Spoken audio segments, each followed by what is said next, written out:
Silvio de Narni era en aquel entonces un jovencito larguirucho, tan flaco que los huesos se le marcaban bajo la estirada piel.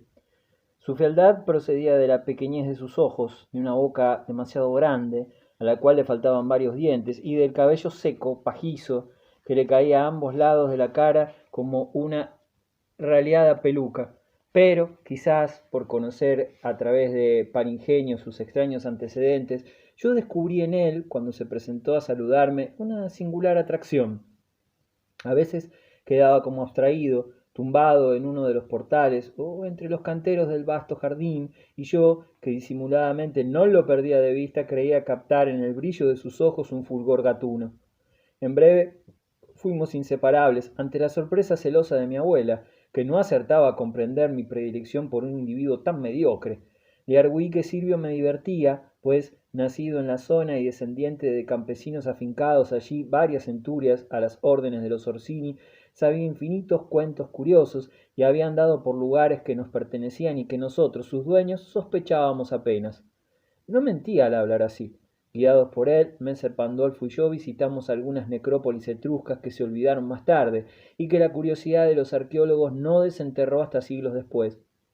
Precedidos por mi paje que alzaba una antorcha y nos indicaba los riesgos del descenso resbaladizo, bajamos a húmedas cuevas a desembarazar las pinturas terribles sepultadas por las lluvias, la maleza y los desmoronamientos, desde la época en que allí se elevaba la ciudad de Marte, en una región que, como la Maremma toscana, es la que ha conservado más intactos los rasgos etruscos. Mi colección se enriqueció con piezas importantes que juntos limpiamos y clasificamos, porque cuanto se refería a ese mundo le interesaba vehementemente. La reserva de Silvio no se traicionaba jamás. Cuando estábamos solos, conduje la conversación en distintas ocasiones hacia el tema de la demonología, vinculándolo con esos frescos diabólicos y con la atmósfera de Bomarzo, impregnada, según le dije, de oscuras sugestiones, pero el muchacho fingió no entenderme y no me atreví a insistir, temeroso de despertar suspicacias. Para ganar su confianza aparenté adaptarme en todo a su gusto y apreciar sobremanera su juicio, lo cual no me costaba en absoluto, porque lo cierto es que me agradaba su compañía, ya taciturna, ya locuaz, y me distraía en los momentos más insólitos con reflexiones fantásticas. Una amistad singular que hubiera sido auténtica de no mediar mi posesión de su secreto sobrecogedor se anudó entre el jorobado y su paje, y no había transcurrido un mes sin que yo conjeturara ciertos aspectos de su carácter que me propuse halagar para adentrarme en su confidencia. El más saliente era una sensualidad violenta, que, frenada por el hermetismo cauteloso de Silvio, aguardaba la ocasión de dar rienda suelta a sus ansias sin comprometerse. En cuanto lo descubrí, me dediqué a alcanzar su intimidad por ese camino. Pensaba yo que lo dominaba a él, que paso a paso lo transformaba en mi juguete, y lo que en realidad acontecía es que Silvio, percaté de ello al cabo de un tiempo, ya era tarde para retroceder, y entre tanto, con esas fintas y sutilezas que ocupaban la mayoría de mis horas, me fui apartando de mi abuela y anulé los últimos resabios de desazón que me quedaban como fruto de la muerte de Girolamo. Pero también es justo apuntar que, de no haberme impulsado mis propias tendencias por ese enmarañado rumbo voluptuoso, yo no lo hubiera seguido en la pendiente en la cual, con estúpido candor, creí precederlo. Empezamos a salir con mi padre, como mi hermano mayor, a acechar a las mozas del lugar. Marvale nos acompañaba y pronto se enteraron en Bomarzo de que se habían reiniciado las correrías nocturnas de los señores y de que el Omagium Mulierum continuaba en todo su vigor. Asegurando en mi condición de heredero, perdí mi timidez. La habilidad de Silvio de Narni facilitaba mis aventuras y yo, ufano, casi había olvidado mi joroba y el propósito que me acercaba al paje, hasta que, repentinamente, nuestras andanzas comenzaron a modificar su derrotero, con otros. De un tirón brusco, Silvio empuñó las riendas y nos lanzamos. La verdad es que yo fui un típico hombre de renacimiento y que como tal no dispuse de las trabas que en otros periodos de la historia obran como esenciales ligaduras. Echados a gozar, quise gozar en plenitud, y corrí, anheloso, insaciable, deslumbrado en pos del muchacho que había tenido a un demonio preso y que ni aun en las oportunidades de entrega más total al vértigo apasionado se despojaba de su alarmante y vigilada lucidez. Mi abuela intuyó algo en el aire en mi actitud, pero Diana Orsini se despeñaba velozmente, más allá de los 90 años por la etapa postrera de su vida, y nada podía ya sobre mí. Hasta entonces había luchado, harta de combatir, se rendía. Tuvo súbitamente su edad, su inmensa edad, que la convirtió en algo semejante a Bomarzo, pétreo, oscuro e inmóvil. Sus ojos azules se iluminaban de tanto en tanto como los claros valles de Bomarzo, entre las rocas carcomidas, en su embriaguez morbosa, y en el fondo solo eso, que yo fuera feliz, a cualquier precio, le importaba. Ocupábase a la sazón de administrar los estados de mi padre, un excelente hombre, viudo, obeso y temeroso de Dios, llamado Manucio Martelli. Vivía con su esposa y Juan Bautista en una amplia casa que todavía existe sobre el pasaje que del pie del castillo conduce a la iglesia de la Virgen del Valle y que ostenta nuestro escudo sobre el portal.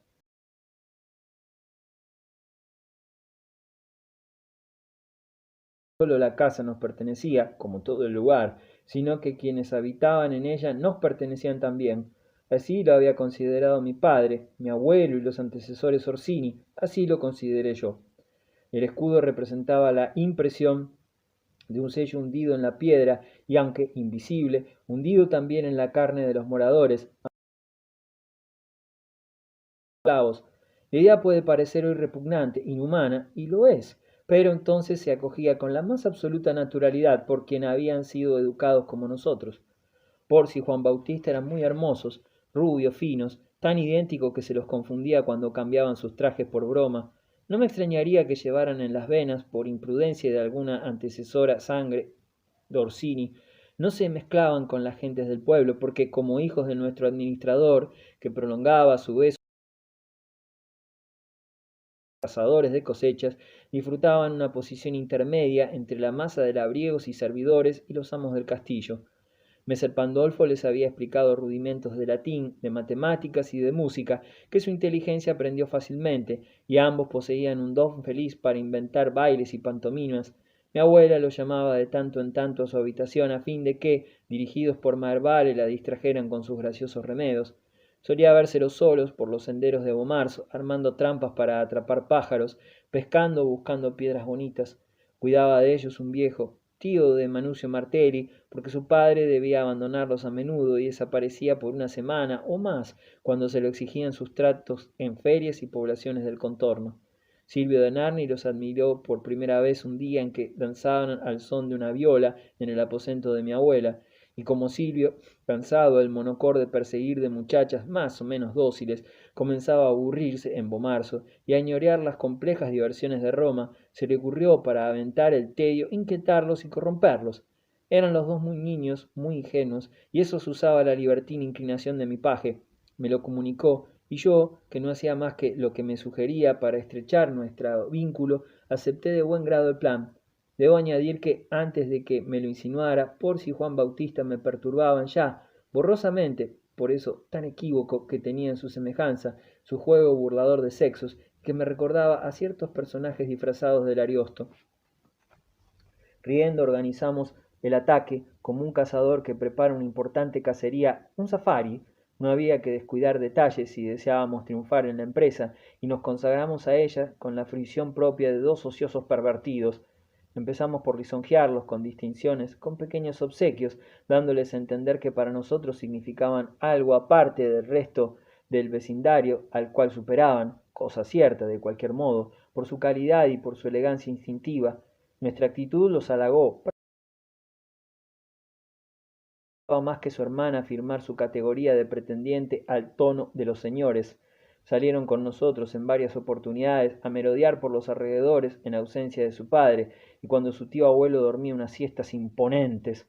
Silvio les enseñó a adiestrar un halcón, y yo, como si pertenecieran a mi linaje, les fui narrando historias de los Orsini, en especial aquellas que mostraban que los príncipes no se rigen por principios éticos, que son trabas creadas por los villanos obtusos. Con lo que me inspiraba mi imaginación para los fines perseguidos, y avancé así con suma cautela en el dominio de su confianza, secundado por Silvio, que con la misma falsa simplicidad directa forjaba episodios de esa índole que ubicaba en el palacio del cardenal en Roma o en otras casas ilustres. De esa suerte, mientras jugábamos a quién era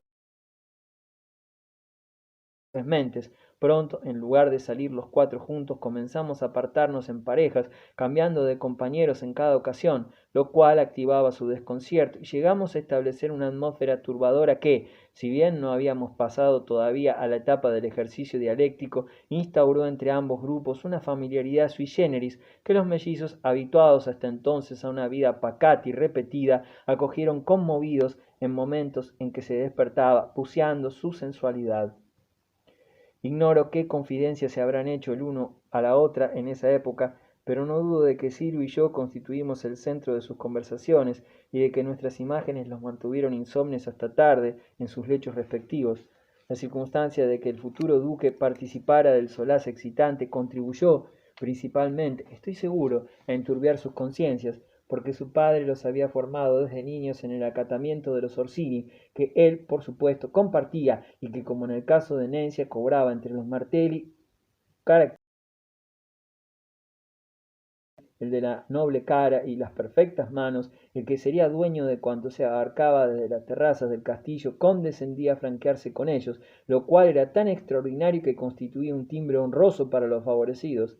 El propio Manuccio me lo agradeció, enterado superficialmente de esa increíble amistad, sin sospechar lo que recelaba, y le respondí que tanto Juan Bautista como Porcia me parecían unos seres excepcionales, y que, no disponiendo en la zona de nadie de mi edad capaz de conversar conmigo, pues mis primos y los camaradas de Girolamo no habían vuelto a marzo, sus hijos suplantaban dichas ausencias. Me reiteró magnífico, calculando quizás que de esos lazos anudados en la adolescencia podía depender el porvenir de mis antecedentes y mi probable influjo posterior habían concurrido a llenar el camino de la seducción en lo que atañe así el misterio que emanaba de uno que había mínimos una ambigua fascinación secreta. Por fin,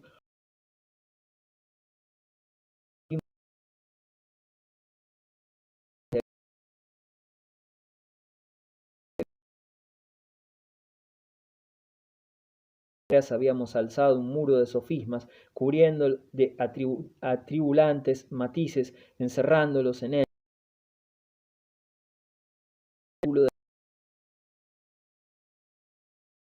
en ella jamás se diferenciarían de los campesinos que roturaban la tierra de sol a sol y que vivían como animales. Utilizamos sus instintos como instrumentos delicados que pulimos y afinamos, hiriendo aquí y allá una y otra cuerda para que produjeran los raros en la perplejidad, en una desvelante delicia, les probábamos que más allá del territorio reducido y monótono en el cual se mueve la vulgaridad de los humanos, existe un mundo inmenso, poblado de peligrosas maravillas que únicamente los iniciados alcanzan. La parte que incumbió a Silvio de Narni dentro de una tarea tan sutil y desmoralizadora fue preponderante. Yo no hice más que seguirlo, como las sugestiones que nacían de mi tenebrosa imaginación, instigada por el juego que, así vi en mi torturada irresponsabilidad, como un juego, como el pasatiempo de un príncipe harto. No me detuve a reflexionar que lo que en verdad estaba haciendo, además de subvenir a las exigencias de mi lubricidad epicúrea,